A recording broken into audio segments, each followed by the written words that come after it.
Welcome to ForensicWeek.com. I'm your host, Tom Mauriello, forensic consultant and CEO of Forensic IQ Incorporated and professor at the University of Maryland Department of Criminology and Criminal Justice. This week we are coming to you live and on location from the University of Maryland College Park campus, Marymount Hall Multimedia Room. This is episode 15.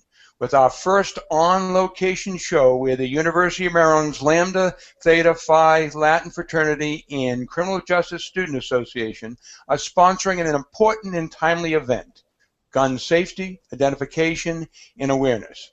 This topic has been in the minds of many over the past several months, with gun violence occurring not only around the country, but right here adjacent to the University of Maryland. In a moment, the event will begin as ForensicWeek.com streams this live event on YouTube.com/ForensicWeek. This campus event and the broadcasting of this show in no way promotes the sale, purchasing, use, or ownership of guns. Its intent is to promote safety and awareness. Student interns working on the show this evening are producer Tim Fromm, with Mark Lombard and Nathan Lenhart. Before the event begins, Tim Fromm will tell those of you out in the virtual audience how to ask questions or make comments before, during, and after the show. Tim? Thanks, Tom. As always, if you have any general questions for Tom or myself about the show or any topic we've discussed, feel free to email us at forensicweek@gmail.com, as seen here. We'll respond to you and discuss it at a later show. If you have any questions for our guests right now while we do the show live, you can comment on YouTube. I can pull it up on the screen, and we can ask them live on the show, and they'll answer you directly. So. Thank you, Tim. And now, I would like to draw your attention to the lectern in 1400 Marymount Hall as the event begins. Good evening, ladies and gentlemen. My name is Surosh Asadullah, and on behalf of Lambda, Theta, Phi, Latin Fraternity, Incorporated, we welcome you to our gun safety, identification, and awareness seminar. Lambda Theta Phi Latin Fraternity Incorporated was founded in Keene University in 1975. 2 years ago from yesterday, we were established on the University of Maryland campus, College Park. In celebration of our establishment, we have been hosting events throughout the week.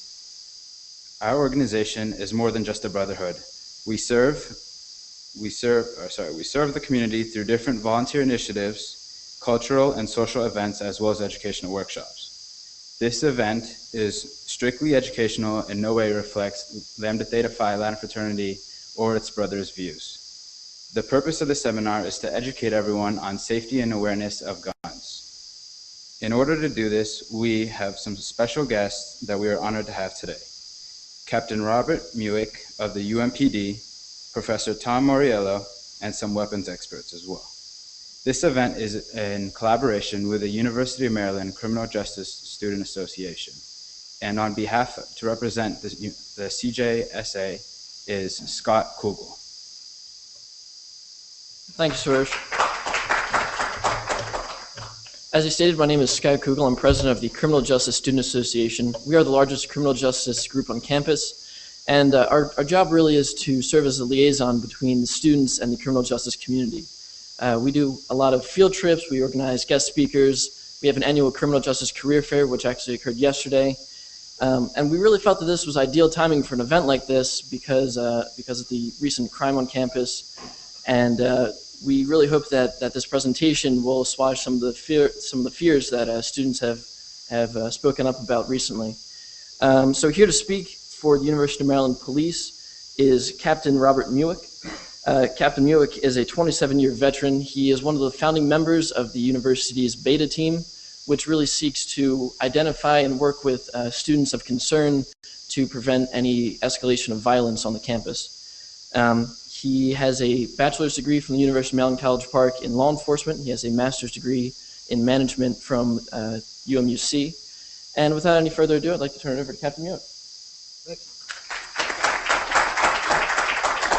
Well, thank you very much. I appreciate that. I'm joined tonight with my colleague, Captain Ken Calvert from the Office of the Chief, and two captains make it Chief. Chief Mitchell would have been here tonight, but he could not make it, so he's asked us to be here in his stead. So I appreciate you guys being here. Appreciate the opportunity, Tom, to be on your show.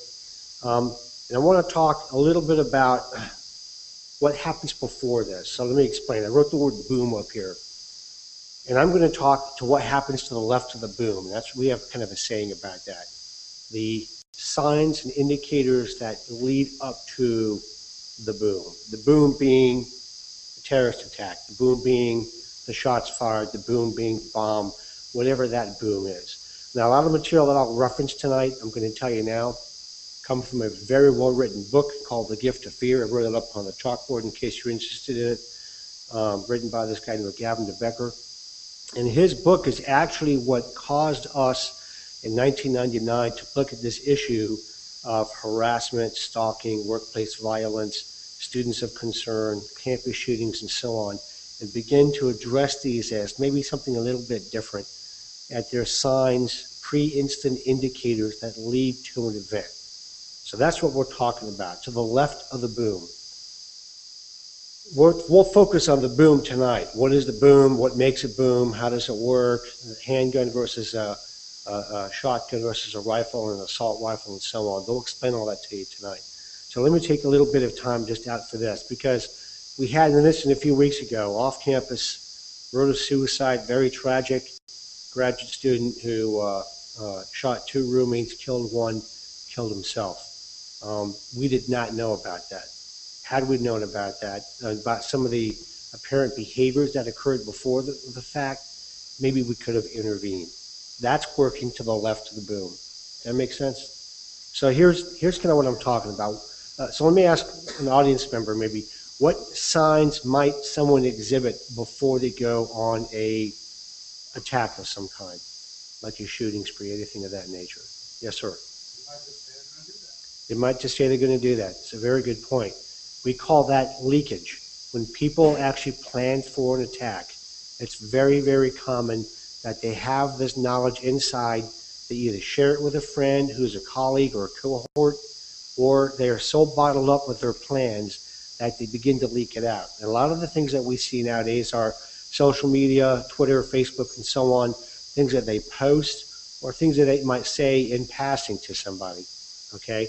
And with that leakage, we're beginning to see an indicator that there might be a move toward action. So we look for ideation with a move toward action. If we begin to detect signs that might indicate there's a potential for an escalation of violence, we need to get in there and stop that from happening. We need to do an intervention, okay? So the other thing that happened with our recent shooting is the gentleman went out and he bought a gun.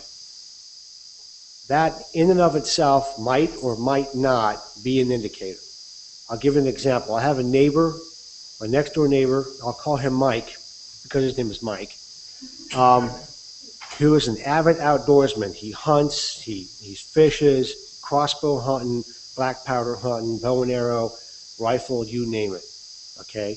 I see him on a routine basis carrying weapons, not in cases, out to his truck, and it doesn't bother me at all. I'll see him, hey Mike, where are you headed? Going deer hunting, deer season starting today, whatever it is, and off he goes. That is his persona. That's how he lives, okay? Now, let's take another situation. 2 students here at the University of Maryland, boyfriend, girlfriend, they break up. Bad breakup. A week later, he's buying a gun. Does the context of that differ from the guy who's the avid outdoorsman and the hunter? That's going to raise a red flag.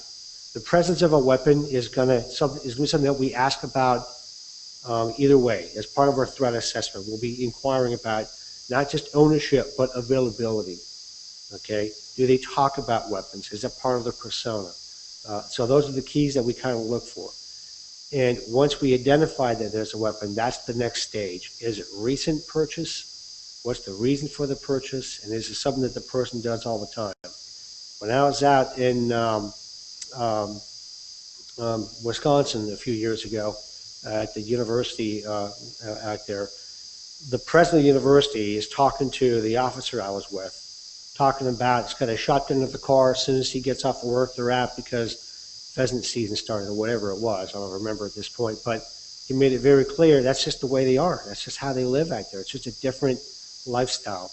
There is a gun culture, and I think what our real issue is, we don't understand. If you're not part of that gun culture, you may not get it. okay? And I'm not espousing pro or con. I'm just telling you that that's the things that we look for, is what's to the left of the boom. Now, anybody else, another recommendation? What kind of sign might we see before somebody commits an attack? Maybe they go into isolation. They go into isolation. Okay, that's possible. Give an example of what you might mean when you say that. They go into isolation. They might, We're going to give you a mic. Hang on a minute. oh, sorry, I said that they might go into isolation because they might kind of lessen their social interactions, so as to kind of plan or kind of brood over what they might be doing or what they might be planning to do before they go out and actually commit, whatever act they're trying to commit. Okay, that's not a bad thing at all. If you hear the term lone wolf, that's often a lone wolf kind of indicator. They're going to be very much on their own, internal, not communicating outward. And those are the worst ones, because when you don't have anybody seeing those pre-instant indicators, it makes it very hard to detect that move to action. So that becomes a real issue for us. Yes, sir. Hold on. We'll bring the mic down to you. I need a distinction here between a person who's always a loner and always alone, or a person who becomes a loner. I'm sorry, say that again. I need a distinction here in threat levels of a person who's always a loner anyway, and a person who's changed his lifestyle and become a loner. Ah, very good, because that is the ultimate challenge. So if somebody is a loner, and that's just how they are, okay, we take that into account. That's just the way they are. If somebody, however, is very popular, very outgoing, and we see like their behavior degrading and they become more isolated, that may be an indicator that someone's in crisis and that we need to look into it more and to see if there's something else going on. So that alone doesn't mean anything by itself, but it might be a factor that we need to consider in our threat assessment to make a determination if there's something else going on.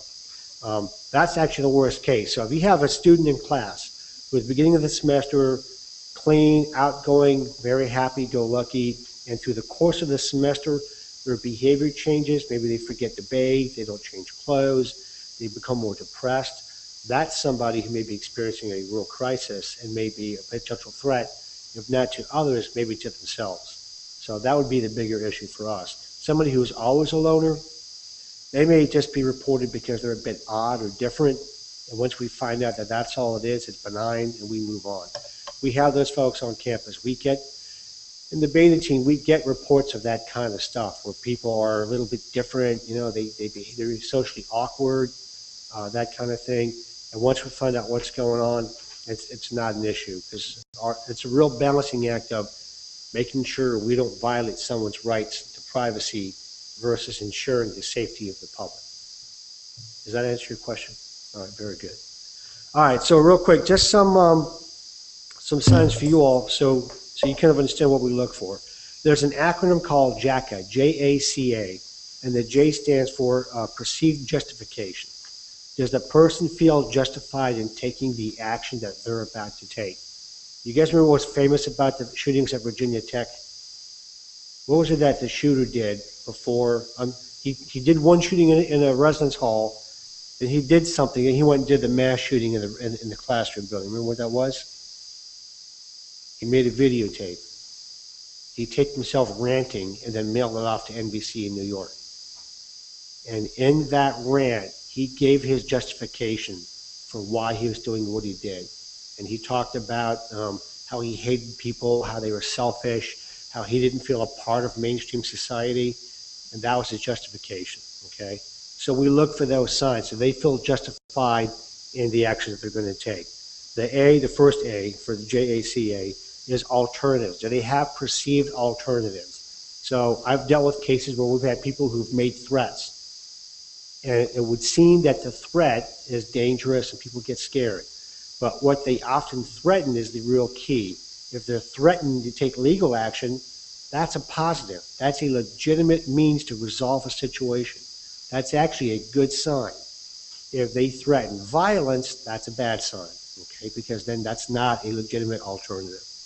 The C, gotta go back to my notes here, are consequences, the perceived consequences. What are they looking for, okay?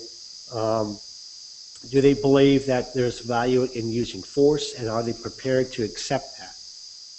If they're looking for revenge, then the consequences might be worth taking. If they're looking to get justice or perceived personal justice, then maybe it's not violence that they're after. They're looking for legal means. And then the last A is the ability. Are they actually able to carry out this threat or this attack? Can they do it? That's where weapons come in. Do they have access to guns? And if so, will they? And that's where what we really look at is, again, the recency of that acquisition. Have they recently obtained those weapons? And if that's the case, we're going to try to find out what that purpose is. So again, we look for a threat, and it's not always somebody who's making a threat. It's somebody who can actually be a threat. Okay? You don't have to verbalize a threat to be a threat. Your physical presence could be the threat. You've got a wife who's an ex-wife who's left her husband because she's gotten beat through the entire relationship. She's moved 3 states away, changed her name. Now the ex-husband calls up and says, honey, it's me. Did he make a threat? Not verbally, but he certainly made a threat, didn't he? Because what did he say, or what was communicated with those words, hi, honey, it's me? He's been looking for her, he found her, and he even got her phone number. And that means that he's not over with her. So that's a very dangerous situation. All right, so some of the things that you might want to consider. We ask students to consider if someone's beginning to act odd, especially like we just gave the example. They're doing fine at the beginning of the semester, and over time their behavior degrades. That is worth notifying officials about here at the university. Okay? And when I'm done, I'll write up here the website for the beta team. You can go to the beta website that's on the university's web system and leave a report. You want to report someone for the behavior. The beta team will take that into consideration, look at it, and make a determination if they have to get involved or not. So any kind of nagging feeling, any kind of persistent thoughts, when people begin to have dark humor, and I'll give an example. This is a real-life example. The Postal Service. You remember that term, going postal? Where did that come from? Multiple shootings at post offices, right? In the meantime, that's kind of stopped because it's spread elsewhere, okay? But literally, postal employees sitting in a break room, they hear a pop, and they joke, oh, that must be Larry. He's come back to shoot us up. And guess what happens? Larry comes around the corner and shoots him up. Why are they joking that way? Because they've internalized his behavior. They're onto something, but they don't know how to articulate it. So they joke about it. So we actually look for that. When people begin to have dark humor, they're picking up on something being wrong, and they're verbalizing it, and we use it as a cue to begin to look into it. Anxiety, curiosity, hunches, gut feelings. That's the macho way of saying intuition, by the way. Women have intuition, and men have gut feelings. It's the same thing. That's your subconscious brain telling you something's up. And how you internalize that and rationalize that can make all the difference. Because as humans, we tend to rationalize and say, it's nothing, I'm being overly sensitive, or I'm just overreacting to it. And in fact, it may be something, okay? You have doubt, hesitation, apprehension, or fear. You begin to feel these things, tune into that, pay attention, figure out what it is, and if you're not sure, contact us and we'll help you. It may be nothing. We're happy to figure that out. We figure that out all the time. Every now and then, it may be something. Let me get you a microphone. We've got a question over here in the audience. Obviously, we're in a university setting, and where a lot of relationships are kind of fragile, and people are a little bit more conscious as to how they're perceived by the public and whatnot. As students, how is it, because I'm sure a lot of students are concerned, how do I bring it up to, the authorities such as yourself, but without damaging this relationship that I have with this person? Because something like that, well, why are you going to the police about me just because I'm depressed a little bit? Right. I'm not going to shoot anybody, but it could damage that relationship between those two people. You make a very good point. So you go to the beta website, you can do an anonymous report where we will not know, or we will not divulge who that came from. And the other thing is, it doesn't have to be the police. So it could be other members of the beta team, student conduct, counseling center, mental health, and our chair is Associate Vice President for Student Affairs. And we often take that into consideration. We know once we as the police get involved, it's the badge and the gun and the authority figure, that can actually make a situation worse. So often, we will let student conduct be the ones to take the lead in that and get involved. If we know that the student might be seeing somebody in the counseling center, we will have them be the venue for that. If the student lives in the residence halls, Resident Life does a very good job in these kinds of endeavors, and we'll get with them, get them involved, get the background on what's going on, get them up to speed, and then have them manage the situation.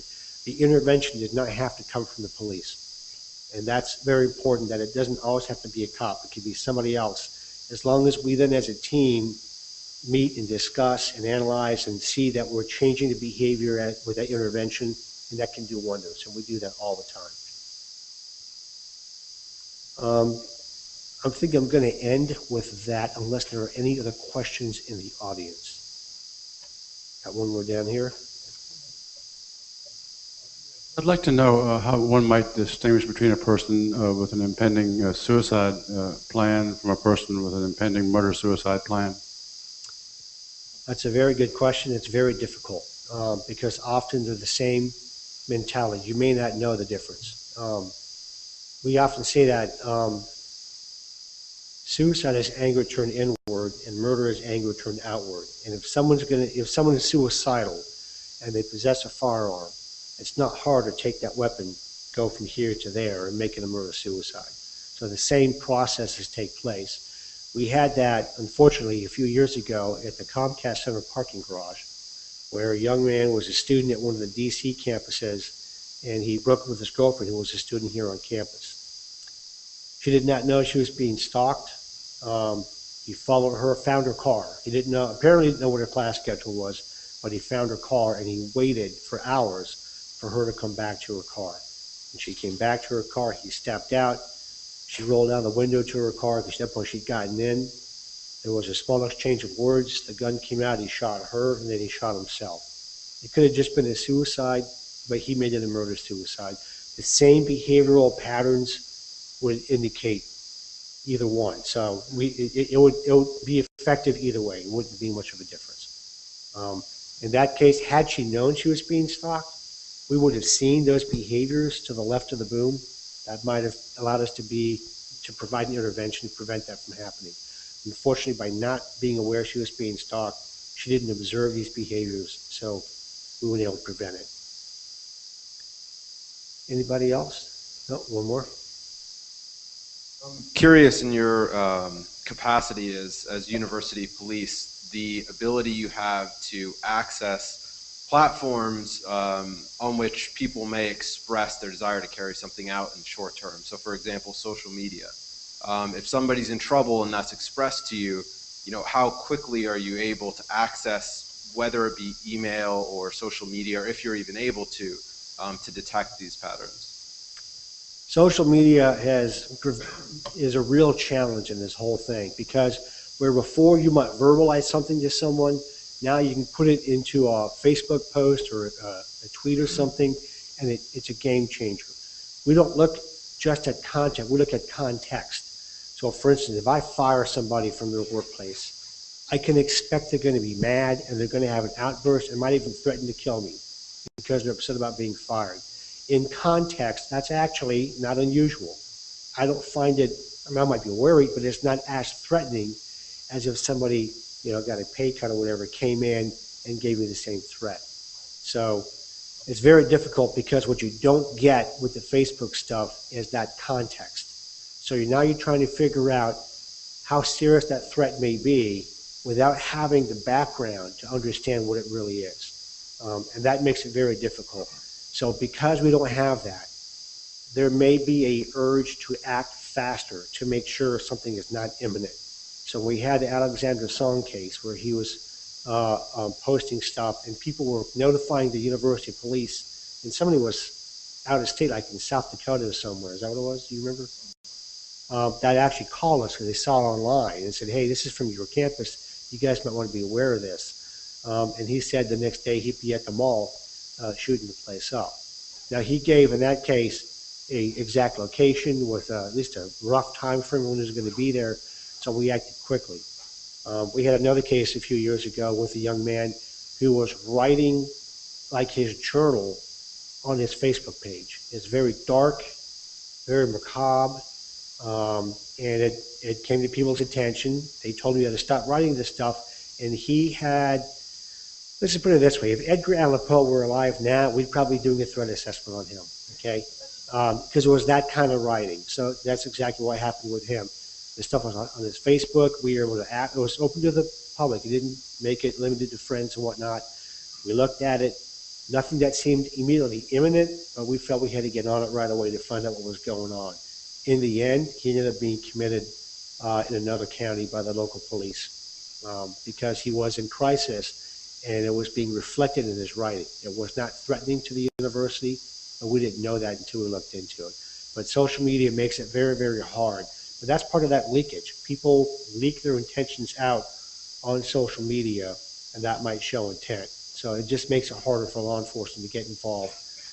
If we feel that it's in the interest of public safety, we'll look at getting subpoenas and whatever we need to get with the whoever the host is to get the information on the person and begin tracking it down. And again, that's that balance between the right to privacy and then the need to protect the public safety. Anybody else?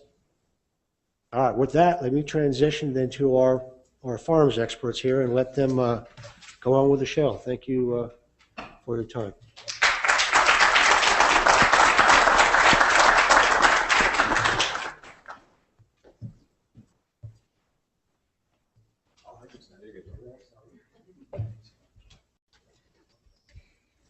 Thank you, Captain Mueck, for the information you provided us. Our next guest is an educator, author, consultant, and public speaker. He's also the founder of ForensicWeekly.com, who is giving us a live webcast as well. Please, ladies and gentlemen, please welcome Professor Tom Mauriello.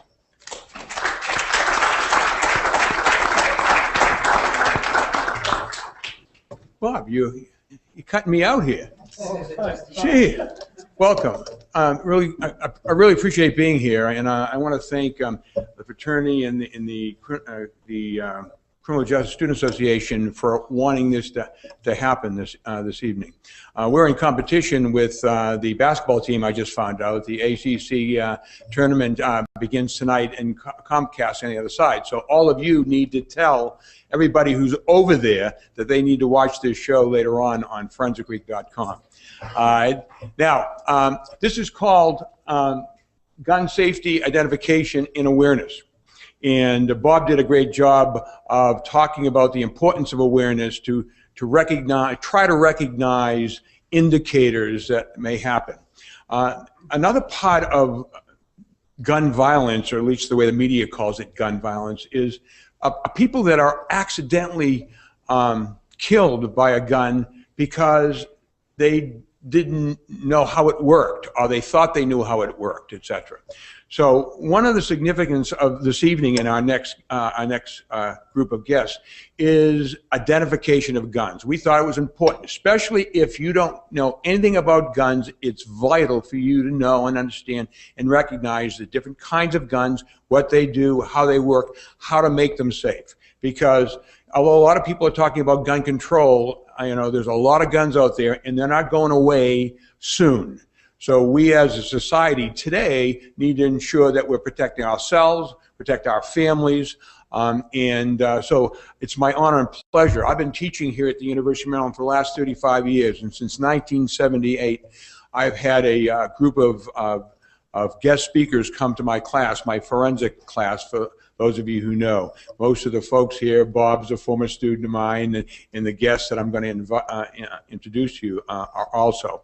But they have been here every semester talking about guns, the importance of guns, the safety of guns. If this was my class, we would be learning about how we can identify ammunition with weapons, but that's not what we're here tonight for. We're here to recognize the different categories in how to ensure when they're safe. It's my honor and pleasure to introduce several people. First, our main speaker, and that's Bo Molden. Bo Molden, former student of mine, former student at this university, former student of the criminal justice department, former campus police officer with myself back in the 70s, maybe early 80s for you, but just 70s for me. Yeah, right. It's an honor to have him here, and he's been at every semester, fall, spring, summer 1, summer 2, for the last 35 years. This man, with several of his folks, have done that. So, Bo, thank you very much for being here. And before I ask you to begin your presentation, Gene Clayton. Gene is retired from the campus police. Gene, also a firearms expert who has been coming with Bo a good deal of those 35 years, it seems like, and always here to present information and educate students, and I appreciate that. Chuck Corbett, Chuck and I and Bo worked for the federal government, Chuck and I used to, because we're retired. Bo's still hanging around with the government because he's much younger than us. But I think you will enjoy what they have to say, and I would ask, if you have any questions, feel free to ask questions. I would ask you, though, please let Mark bring the microphone to you so everybody in the virtual audience can hear your questions. Okay. So with that, Bo, it's all yours. Thank you, Tom.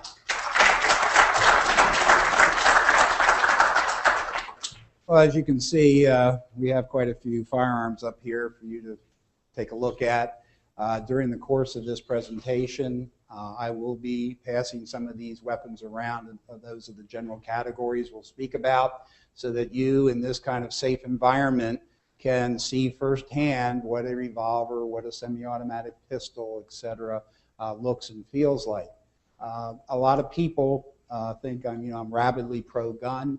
Obviously, I look at it as an intense hobby, but I also ride motorcycles. I'm a former polygrapher, things like that. And the thing that fascinates me about firearms is their mechanical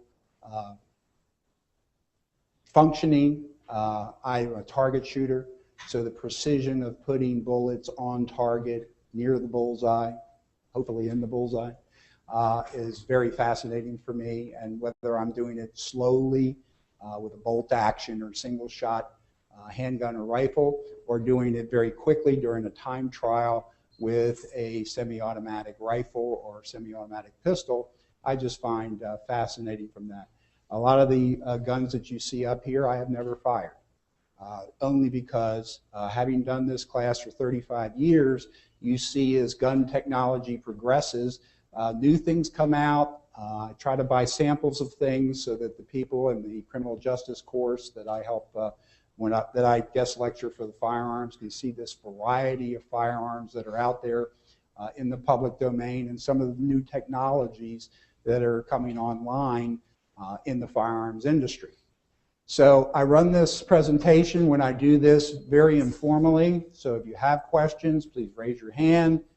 Mark will get you the microphone, and I'll try to answer the question to the best of my ability. Any questions before I launch into this? Okay. Anybody have an idea of how many firearms there are in the United States? Tom kind of said, they're not probably going to go away anytime soon. Anybody have an idea? Yes, sir. 300 million. You're the first person in 35 years that has come anywhere close to the number. It is about 300 million firearms of all types in the United States. Okay? Congratulations. I should give you a Cupid doll or something. When we do this course, we usually get 1 million, 3 million. 1 to 3 million guns are added every year by all the firearms industries. So very good, sir. So there's a lot of guns out there. And part of this course is there's a very good chance that you may unfortunately be a victim of a firearms crime, but you also may be a witness. And you can't believe how invaluable it is to the police when they have somebody and they come up and are interviewing people after a crime that involved a firearm. What kind of gun was it? It was a semi-automatic pistol. I know that. It was a revolver. It was a shotgun. right then and there, as we talk about evidence, you went from 300 million firearms, now you've cut out 200 million guns they have to look for. And you just keep going up what they call the evidentiary pyramid. Okay, now what I'm going to do here, I'm going to do this a little differently than I usually do for the class. I'm going to show a film. It's a bunch of video clips and vignettes put together, basically from Tales of the Gun by History Channel and Lock and Load with R. Lee Ermey, the gunny sergeant that you see in movies and everything. But they'll talk about the basic types of firearms. It'll talk about ammunition and what bullets are and what they do. And then once that kind of gives you the basic background, I'll be presenting real samples here and passing them out. We'll talk about how to handle the guns and gun safety. The one thing I would like for you all to take away from this lecture or this presentation, if nothing else, these guns are built to carry and fire ammunition. That's their purpose. Some of you who know or are familiar with the Dirty Harry movies, this is a .44 Magnum, one of the most powerful handguns in existence. It is. If it's not carrying ammunition ready to be fired, it is an $800 paperweight. I don't know about the rest of you, but I can't afford $800 paperweights. So there are like 10 general gun safety rules, which you can find on the NRA websites, many other gun websites on how to properly handle guns. The one cardinal rule I found during my 40-some years in being in the proximity of firearms is these guns are meant to be loaded. When you see a gun on the table, on the ground, don't be thinking, I wonder if that's loaded or not. It's loaded, period. It's loaded. It's fulfilling its function in life, and you personally must determine otherwise. So handle that gun at all times as it's loaded, ready to be fired, until you personally, you don't take anybody else's word for it, or their swear on a stack of Bibles, until you personally determine that it's unloaded. And we will show you how to do that after the video. And you will see me. I'll put this gun down for 30 seconds. When I pick it back up, I'm looking at it again. Even though I checked them at home, I checked them here, my colleagues here have checked them, I know they're unloaded, you always check it. What I'm going to do now is kind of give you examples here in the class of different guns that they were talking about. And the first thing we'll start off with is the revolver single action. When revolvers came into existence in the 1840s, they were single action. Now what does that mean? As you saw there, they require that you cock the hammer. Okay? You cannot fire this gun without the hammer being cocked. Okay? Pull that trigger till the cows come home, nothing's going to happen. Now, with a revolver, there are several basic parts. You have the general frame that everything attaches to. You have the hammer, you have the barrel that screws in, you have sights on top of the barrel and the frame, you have a trigger, you have, in this case, a cylinder which holds the ammunition and which the name revolver comes from because it revolves around the central axis. You have a firing pin, and with handguns, revolvers, the firing pin can be on the hammer, as it is here, or it actually could be in the frame itself. This would be flat, and it would hit the pin that's located inside the frame. Now, as I said, with this type of weapon, you must cock it. Now, what happens when you cock this weapon? As you can see, the cylinder is rotating, the trigger locks, the hammer locks, and you have this cylinder of this charge hole of the cylinder in line with the barrel. This gun is ready to fire. Now, it only takes, this is very dangerous, okay? It only takes a very, very light trigger pull to fire this weapon. You have done all the work up to the only thing left of pulling the trigger. you have pulled the hammer back, you've rotated the cylinder to the next charge hole in line with the barrel, and you've cocked the trigger. So all that's left is a very, very light trigger pull for the gun to fire. Be very aware of that when you're dealing with single action guns. Cowboy shooting has become extremely popular in the past 10 to 20 years. So they had a lot of competitions where people buy these type of guns. You cannot have a gun that was not, the style of gun was not in service. I think it's like 18 or 1910 or something. So that the style and functioning of the gun had to be present in 1910 or before, and I might have the date wrong. But they have a competition where you shoot single action revolvers, lever action rifles, and shotguns. Okay, so just remember, with single action, you have to pull the trigger. Now with double action, as the film showed, it kind of lets you do everything with just pulling the trigger.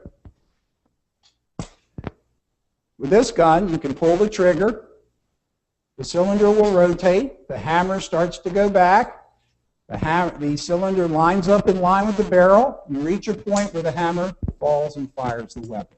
And as fast as you can pull the trigger, the cylinder will rotate and the gun will fire.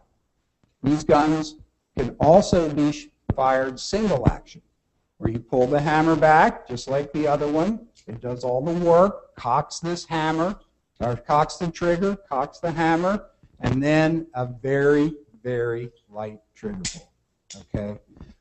Please, you know, people in the class, what kind of gun should I get for self-protection or home protection? My first thing is an alarm system, a dog, you know, because having a firearm in the home carries a lot of responsibility. It's just not having it. You're old enough to have one, and you know, it's your constitutional right to have one. It has a lot of responsibility that goes with it, that you operate it safely, not a danger to yourself or a danger to others. So there's a mental aspect to owning or carrying a gun that some people don't think about until they actually have it in their hand and are like, oh, you know, now, you know, it's like when we invade a country. We take it over in 2 months, and then we're like, well, what are we going to do with it now? Okay? So please think about it. A gun is not the first answer to all problems. You know, it might be you look at yourself and determine whether you want to have that responsibility or not. Now, I'm going to pass a gun like this around. What I want you to do is, first of all, the cylinder, when you pass it, must be open. Okay, this gun is safe. There is no way this gun can fire. Okay? Now, you can pass it one of two ways. The way I prefer is barrel towards me, cylinder towards the person receiving the gun, so they can see instantly whether it's loaded or not. Okay? The other way is you can put your 2 fingers through the cylinder to keep it open and pass it this way. But it must be open. Okay? When you get it, look down the barrel. You'll see that spiral configuration with the lands and grooves that give that bullet stability on the target. Close it up, rotate the cylinder, and it'll lock. Look down the sights, feel the grip, the weight, and try pulling the trigger in a safe way. At the floor, at the ceiling. Do not be going, oh, this is cool, in your neighbor's head right here. Okay? All right, I know it's a safe environment and everything, but for those of you who have not handled guns before, I want to get you into good gun handling practice. So please try this trigger pull, and on double action, you will see how much effort it takes to pull that trigger. Then go single action. Pull the hammer back and see how light that trigger pull is. When police departments used to carry revolvers exclusively, they started to change over in droves in the 80s and 90s. But you'd always see the Dirty Harry. Make my day, okay? Now, imagine a police officer, your adrenaline's pumped, the suspect's adrenaline's pumped, and there are innumerable accidental shootings, discharges, and the police officer doesn't know how it happened because It is such a stressful situation. They go up to search the person. Oops. Okay. You don't use single action except at the range. Always double action where it is a conscious effort to pull that trigger. Okay, so what you want to do is push this forward, cylinder release, out, pass it to your neighbor, get it, close it up, try the trigger pulls, look at the lands and grooves, just generally feel the weight of it. Because you'll be able to identify, now, again, one of the cardinal rules, don't ever point a gun at anything you don't intend to shoot. Well, in this class, I'm going to have to break that rule, and I'll use this bigger gun because it's a larger representation. But when one's pointed at you, you can see the bulge of the cylinder on either side. And if this was loaded, you could actually see 4 of the 6 rounds that would be in this gun because they come almost to the end of the cylinder. So those of you who may unfortunately witness a crime or be a victim of a crime, just the profile of this revolver, either pointed at you or from a side view, you can see the cylinder in the middle, very prominent. Okay? Now, one other thing in handling these guns, you have an extractor here, and you have one, you know, when you put brand new, if this gun is perfectly clean and you have brand new ammunition, if you went like this, they would all fall out. But once you fire them, they kind of expand a little bit, and you might need a little help of an extractor to get the empties out. One problem that some people have, and why I say do not take anybody's word for a gun being loaded or unloaded, is, okay, these are spring caps. There's just a spring inside of them. But if you know, they'll fall free. So this gun is loaded. I'm going to give Bob the gun. I'm going to say, Bob, I'm going to do you a favor. You know, I'm going to just, you know, there you go. It's unloaded, buddy. You know. The problem is I didn't open the cylinder all the way. Okay? So the shield kept some of those rounds from falling out, and I handed him a loaded gun. But if he didn't have the personal discipline to check it for himself, he might start clicking the trigger and have an accidental discharge that at worst would kill or seriously injure somebody, and at best he'd have to go and change his pants. So, so please be aware of that. This has happened several times to people, and it resulted in serious injuries and death. So please check the gun yourself. Any questions on revolvers? Okay. This one? Jim, give me the... Oh, yes. No, the 44 mag. I'll put that one out there too. I was wondering, I know the trigger pull is measured in pounds. What is the average poundage for the single action? I know it was said that it's easier to pull the trigger on a single I would action. say it's about 3 foot-pounds. It's very, very light. A gun up here I have, Glock. The Glock guns that you saw were plastic. The reason I showed that little part is because when Glocks first came out in the 80s, there was a huge furor over it being a plastic gun. It could get through airport security. If you come up here during the break or at the end of the show and look at this Glock, the whole slide is metal. Yes, the grip is plastic, but embedded in that plastic are steel rails, metal triggers, springs, etc. There is no way, unless Stevie Wonder was your security screener, that this gun would get through security. But, you know, the plastic gun that, you know, can't be detected by x-rays. So, you know, part of this tragedy at Newtown and everything has got everybody in a swirl. And it is, believe me, unfortunately, U.S. history has been littered with some of these incidents. Purdy out in California killed like 15 children with an AK-47. And Charles Whitman, the famous tower shooter in Texas. So, you know, I've done this for 35 years, and it seems like every 5 or 8 years we have one of these horrific incidents that come up and have a lot of questions for the next several semesters about, you know, these type of weapons and their availability to the general public. But they're tools like anything else. I am glad during this time that there's more of a focus on the mental health of the individuals that are using these guns inappropriately. But the Glock, when it first came out, has a very light trigger pull. It's almost like single action, and that caused a lot of accidental discharges. So when New York City was evaluating it, they asked for what's now called the New York trigger, where it went up to like 9 foot-pounds of pressure necessary, because the Glock is double action all the time. That's unusual for a semi-automatic pistol, at least it was then. So you will see for yourself as these guns go around. Please take a chance. I know firearms are one of those issues that nobody's a fence sitter, okay?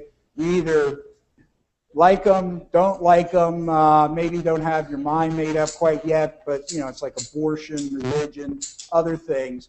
Most people have some pretty definite views about what they feel about firearms.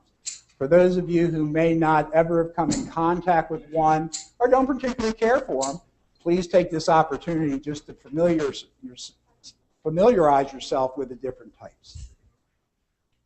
Next type of weapon we'll talk about is a semi-automatic pistol. And here is, as Mr. Ermey was illustrating, the 1911 .45 automatic Colt pistol. Now, as you can see, if this was pointed at you, totally different profile. You see no cylinder. It's very thin in through here. You would never be able to see any of the rounds that it may be carrying. Now, it has a lot of several similarities to revolvers in that you have a frame, you have something covering the grip, you know, wood, plastic, rubber. You have the barrel. The barrel has lands and grooves in it. There's a firing pin, but for semi-automatics, the firing pin will always be located in the back part of what's called the slide. And that's this thing that slides back and forth under spring pressure on top of the frame. The hammer will always be flat because there will never be a firing pin here. You have a trigger, you have sights on top. But the way you introduce ammunition into this gun is through a mechanism called a magazine. And this magazine, you place one round on top of the other.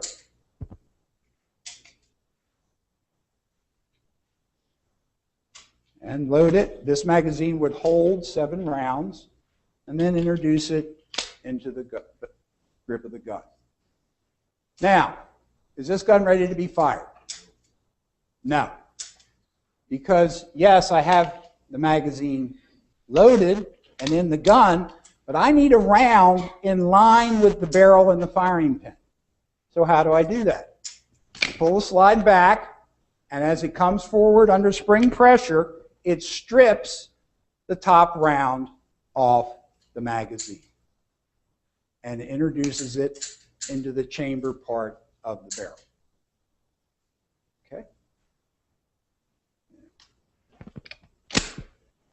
Okay. This gun is now loaded and ready to be fired. Now, what makes this pistol unusual from the revolver is it takes some of the energy from the firing of this weapon, the gases, to help load, unload, recock, and load the gun. So what happens is when I pull the trigger, the gun would fire, bullet goes down the barrel, and as you saw in the video, the case is ejected. The case does not go down the barrel, just the bullet. Slide goes back, comes forward under spring pressure, I'm reloaded, and I'm recocked. So as fast as I can pull the trigger, the gun will unload, recock, reload, pull the trigger, unload, recock, reload. Semi-automatic, okay?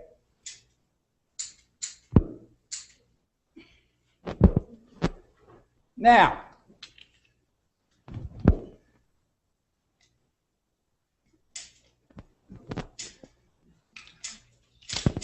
I've finished firing for the day. You know, I'm going home. I'm a police officer who carries this type of weapon. Take the magazine out, gun safe, right? One in the chamber. Please do not forget that, okay? So many people were killed when these type of guns first came out in the early 1900s because they always forgot that round in the chamber. All right, well, we'll take care of that. That gun safe, right? No. Wait a minute. I ejected it and, you know, took the magazine out. Okay. I ejected it when there was still a loaded magazine in the gun. So what did the gun do? It ejected the empty case, slide slammed forward, and picked up the next round and put it in there. Critical. When dealing with semi-automatic weapons, you remove the ammunition supply first. Remove the magazine, then operate the slide to eject that round. And don't just rely on the round coming out of the gun. You need to look inside there because there's two mechanical mechanisms, the extractor claw and the ejector bar, that must be working to properly eject that round. If any one of them is broken, the round will stay in there and you would just see it laying in the barrel. And you'd have to just shake it out, okay? So please do a visual inspection as well. Now, obviously, if you see the round eject out the gun, you're in good shape because you can't put two of them in there, okay? Now, a couple things with semi-automatic pistols, especially in the early days, because they were single action, they came with safeties. On this gun, you have a slide safety, a little lever that goes up and down. And when it's down and your hand's in the proper position, gun will fire. If it's up, nothing's going to happen, okay? So that's a safety. This gun particularly also has a grip safety. You will see this little spoon mechanism at the back of the gun that if your hand is not in proper firing position, nothing's going to happen. I have to have my hand there to depress that spoon and fire the weapon. So you'll have, especially with single action semi-automatics, some form of safety on the gun. It's usually up near the slide. Some of them even have magazine safeties. Those of you who will be going into law enforcement or security, please be aware of the type of gun that you carry. Because if you carry a gun like this Browning, which is an extremely popular weapon, especially in Europe, if you take the magazine out, the gun will not fire. Got a magazine safety. Now, most police will have that disconnected so that they have to reload a magazine, they can still fire that round if necessary. But please be aware of it. Lots of guns have these little idiosyncrasies, and you don't want to find out about them in a crisis. Okay?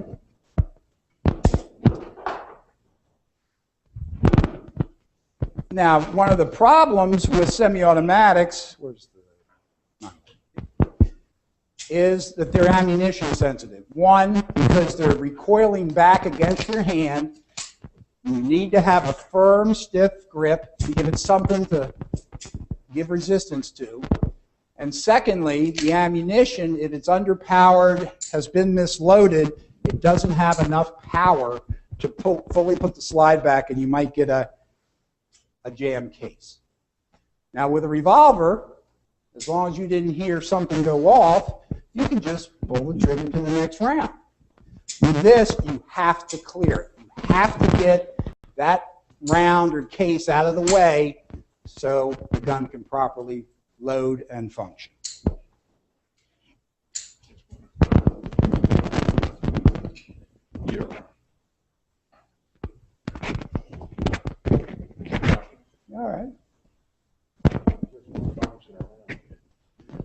So when I take this, pass this gun around, I'm going to pass this one around first, and we're going to talk about double action semi-automatics. What you do is you take the gun in your strong hand, your shooting hand, and there's serrations here at the back of the slide. You push forward with your strong hand, holding the slide tightly, and pull back. With the magazine inserted, it will lock open. This is to let you know you've run out of ammunition so you can quickly switch magazines and reload. When you get the weapon, take a look, make sure it's unloaded. You might want to look at the lands and grooves in the barrel. To get the slide to move forward, two ways. One, it may take two thumbs for some of you, but you're going straight down. If you hold it like this, you're going to your stomach and just pull it down and the slide will go forward. Or if you don't have the thumb pressure for that, just take the magazine, just let it loose a little bit, and then just pull back on the slide, it'll go forward. Okay? Your magazine has a button here, the magazine release. Take a look at where the ammunition is stored. Look at the safeties. Try the trigger pull. Again, it's single action. But when you pass it to your neighbor, make sure it's in the open, safe position. Questions on this semi-automatic? Yes, sir. What exactly is the difference between double action and single action on the semi-automatic? I will show you right now. Thank you for that intro. Yeah. Just like the revolver, they started out with single action semi-automatics, and you had to have the gun cock for it to function. So what you had often,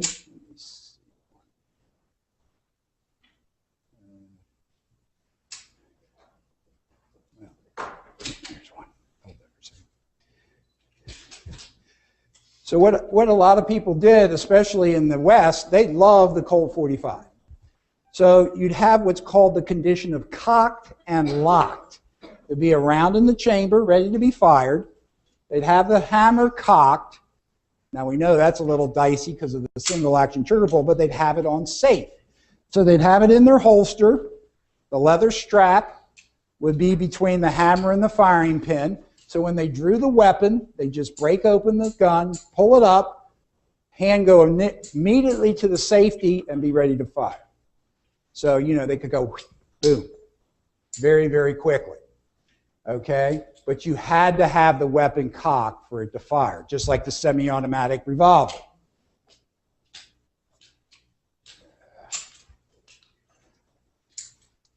Now with the Beretta, this is a Beretta 92, just like on the film. Is now the gun that's being passed around, the Colt, was the U.S. military sidearm from 1911 to about 1985, 86, and then was replaced with the Beretta. Now this gun, just like the revolver, can be fired single action. You can pull the hammer back. The trigger is then a very light trigger pull. But what this gun allows you to do,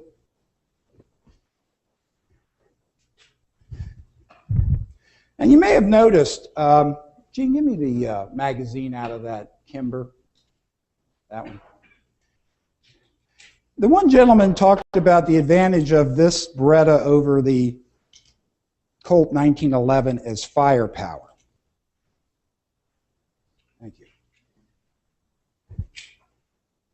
You have more rounds available, but they are much smaller. Here's a 45. Here's a 9mm. You can really see the difference. So in the Colt 45, you'd have a total of 8 rounds, 1 in the chamber, 7 in the magazine. With the Beretta, you can have a total of 16 rounds because the Colt puts the rounds one on top of the other, called a single stack. Okay, you can see how thin it is compared to the Beretta, which is a double stack, and as I would load these up, the rounds actually zigzag down the magazine and allows me to put 15 rounds in the magazine.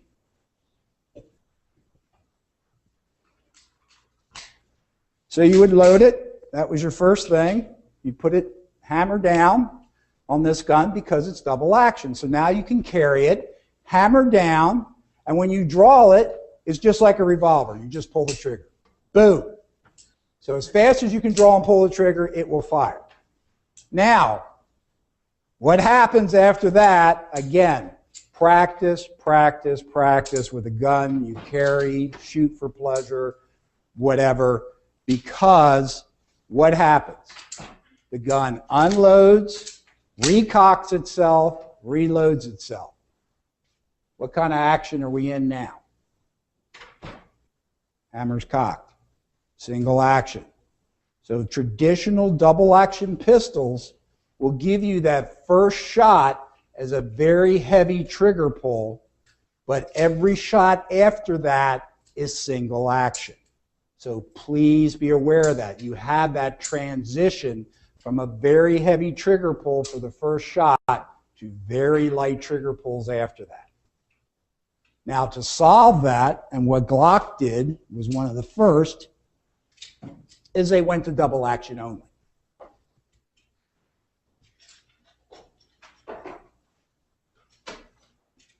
So what they have here is every time you pull the trigger, it will be a double action trigger pull.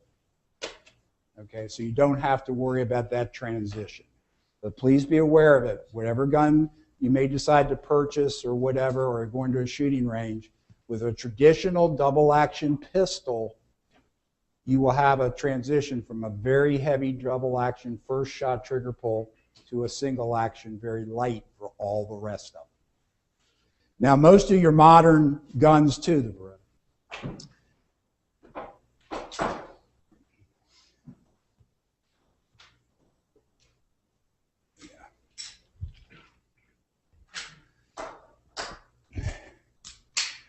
When the gun is cocked, most of the time you're going to have to try to, oh, this has a magazine.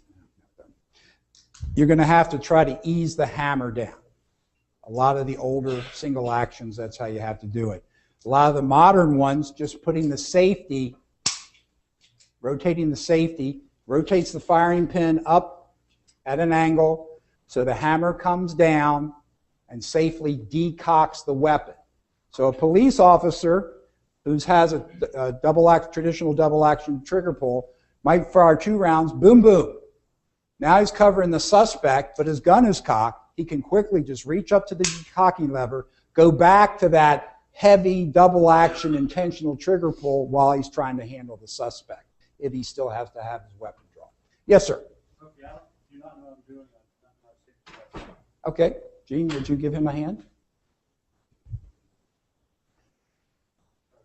So that's the advantage of a lot of the newer double actions, is they have decocking levers which can safely put the hammer down to give you that double action trigger pull if you need to fire the weapon again.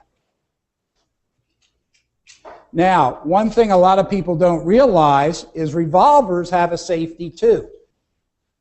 It's internal, and you wouldn't really detect it if you didn't know about it.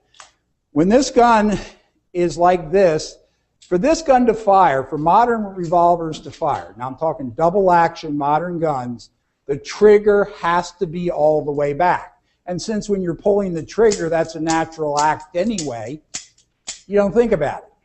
But there is a safety bar in there that goes up and blocks the trigger, our hammer, if the gun has fallen, dropped, and the hammer's not pulled back. Let me show you as I just...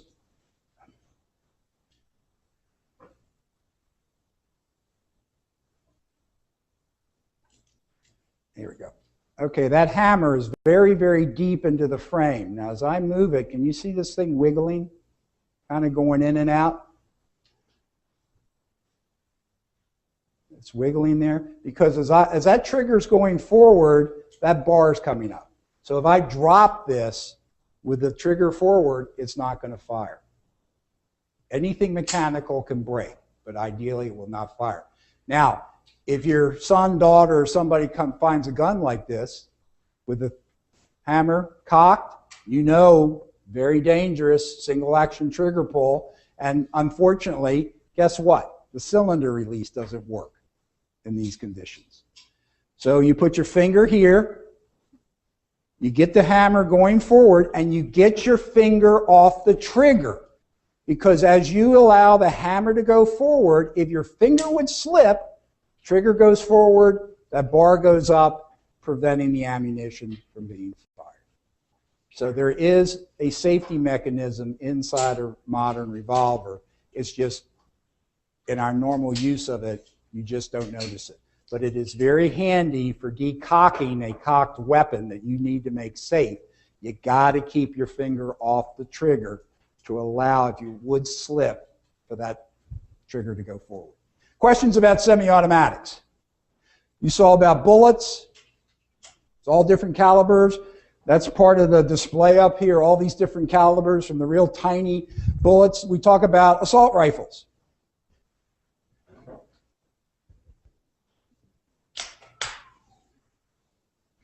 Deadly, right? Looks pretty mean.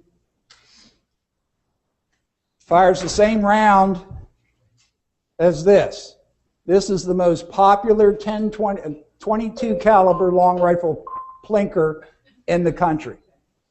Okay? And here's the round it shoots.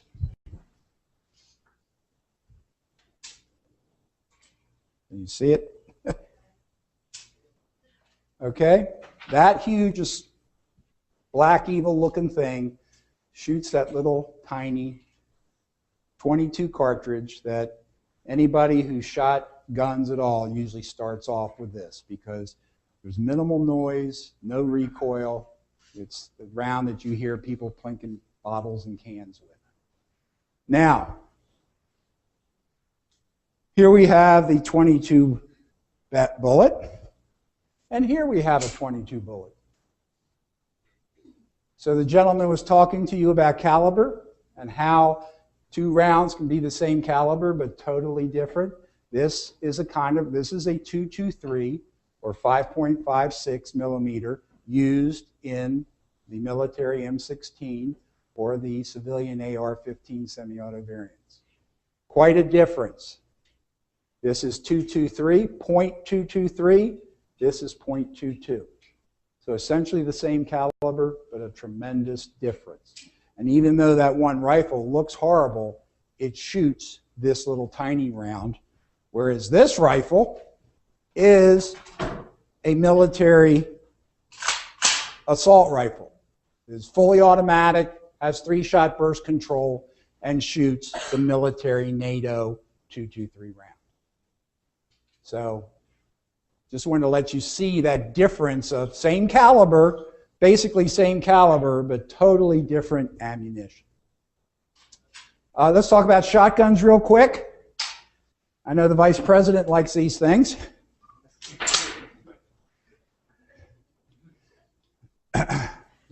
Now, again, I have to kind of show it to you, but we have the, pull that back and make it safe, just to check it.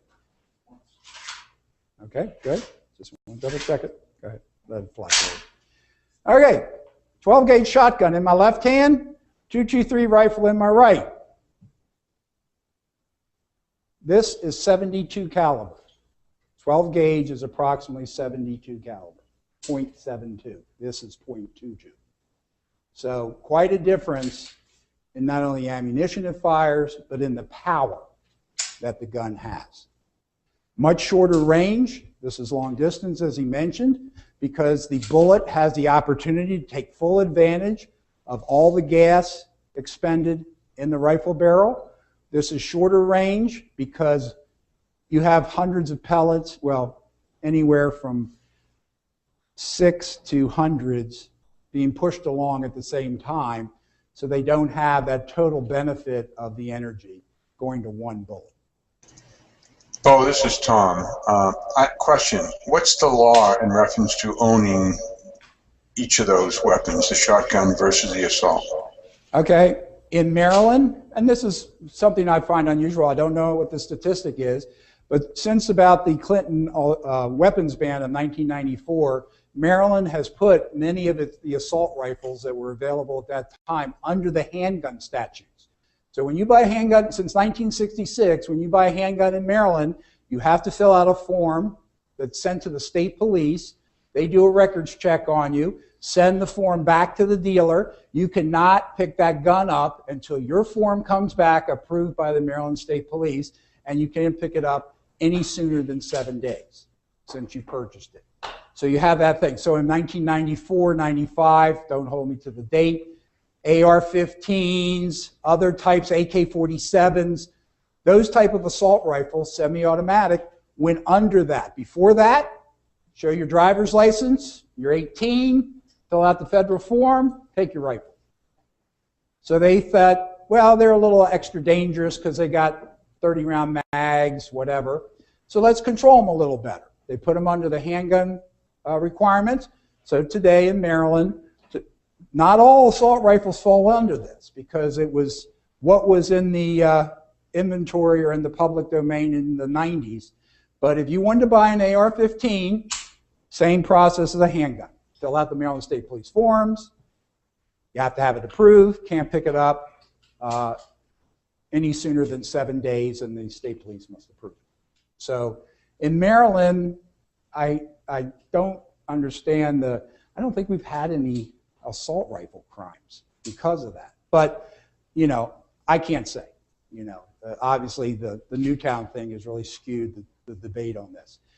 For shotguns, overall length is 26 inches. Barrel must be 18 inches or greater, and just showing your driver's license, 18 or older, and you can buy the shotgun over the counter. Same with rifles, but the rifle barrel length must be at 16 inches, overall length of 26 inches for the entire length of the gun. And again, just unless it's an assault rifle in Maryland, like this gun here, semi-automatic, 22, show you're 18, fill out your federal forms. I'm not a criminal, I'm not a mental thing, and you take it out the door with you. Okay. Yes. In reference to the AR-15, there's been a lot of talk about that in the news.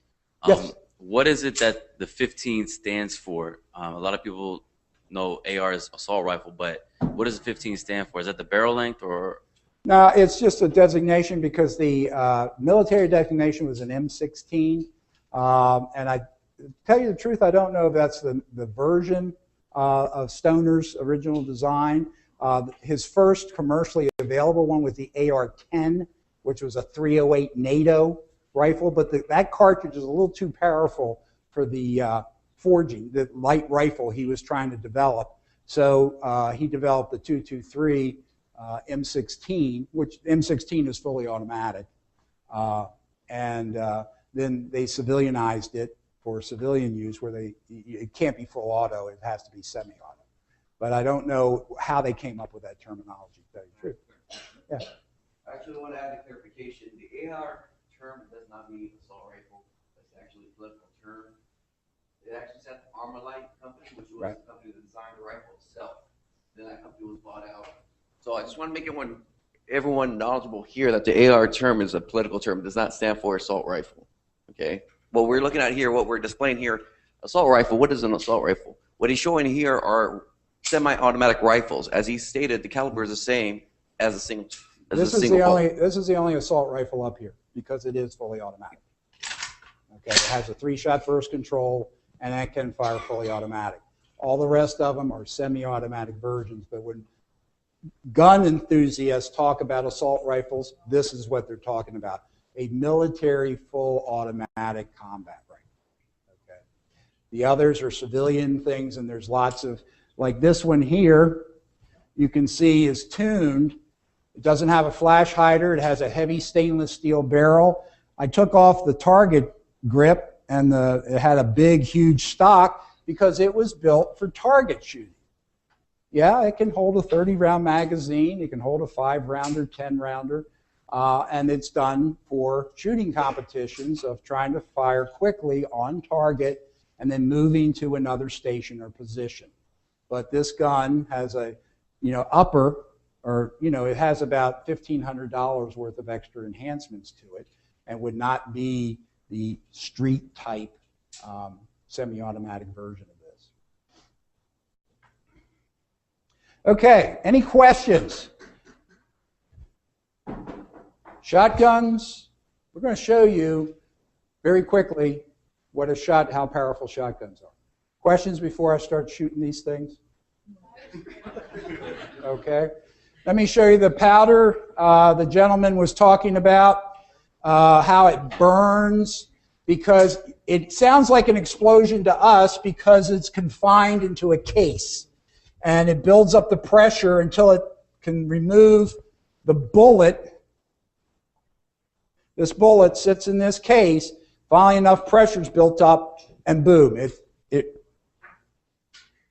gets released from the case stays behind, and the bullet goes on to target. But it's actually a burning process.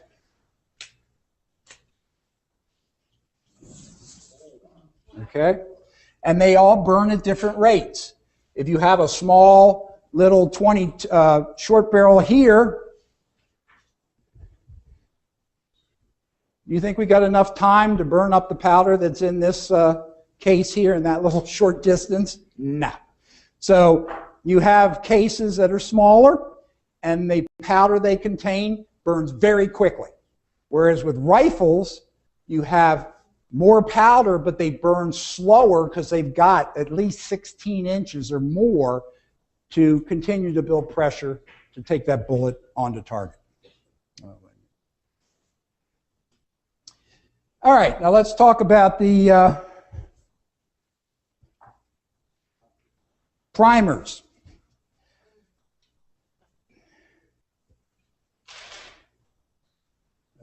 Where's my...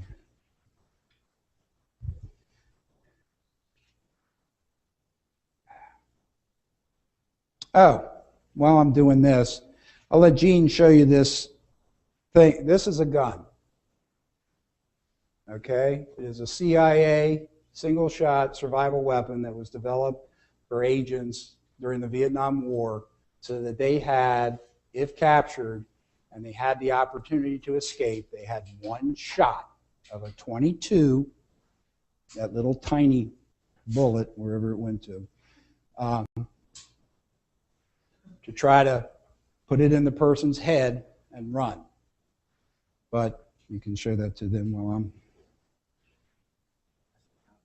No, don't pass that around. That took me a little bit to get. What I'm going to do here is show you, they talked about the primer as the originator of the whole thing once the primer hits, the firing pin hits it. And this isn't just like a little squeak. I mean, it itself you do not want to have next to your head or skin.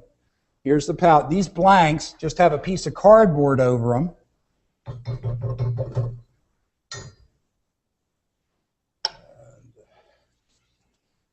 See my matches. I put my matches down. Okay, I'll burn those up too.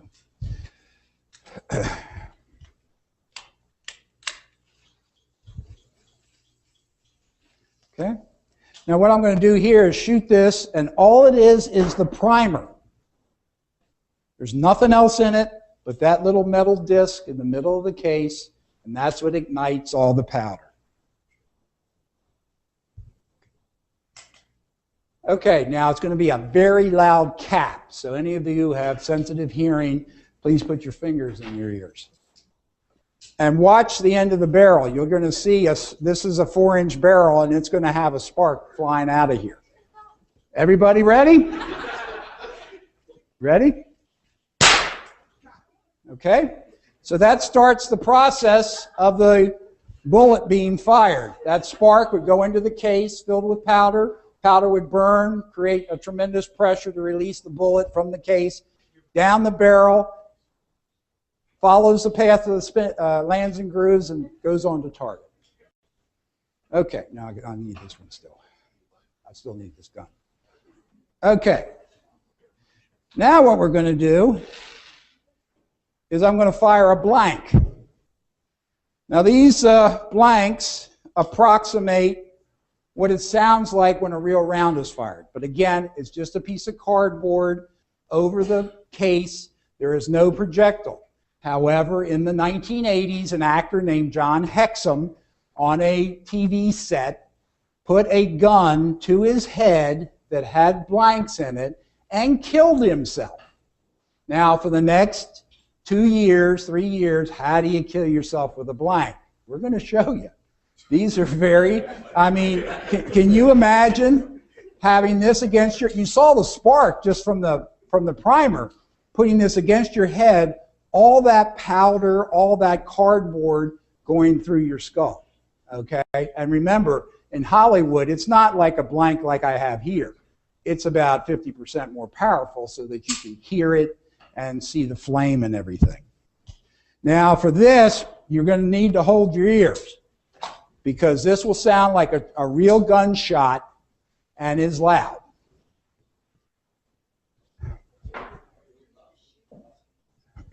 Everybody ready?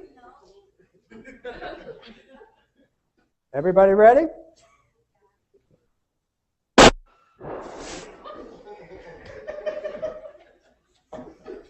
Okay. Now, because I was close to this box, you got a lot of the blast from the powder. This is what happens if you would commit suicide. Because normally you would get the one bullet hole at any distance, like out there, you just get the one bullet hole. And the powder would be dispersed, excess powder would be dispersed in the air. Now we're going to show you what happens when a shotgun does this. Our vice president's weapon of choice. And you determine whether you'd rather be shot with one round from an assault rifle or a round from a shotgun shell.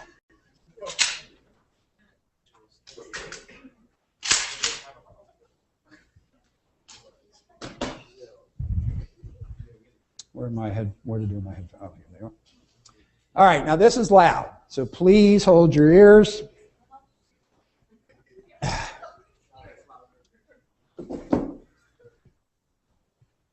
Actually, I'm going to stay in even farther back. Everybody ready?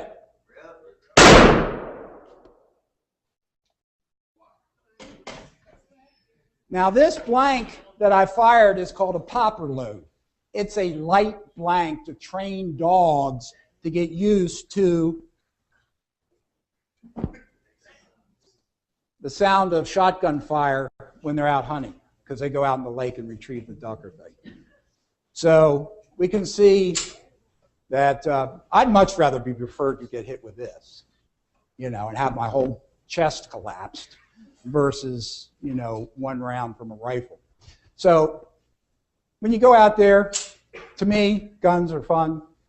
When used in a safe manner, they're not for everybody, okay? And we need to have people checked out. My personal belief, Bo Molden, people should be checked out to make sure that they have the mental and physical capacity to own one of these things. So any questions? Well, thank you very much. Appreciate it.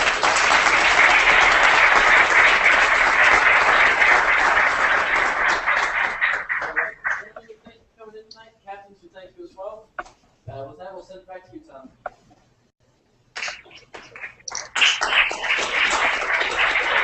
If you have any questions, come up after Tom signs off.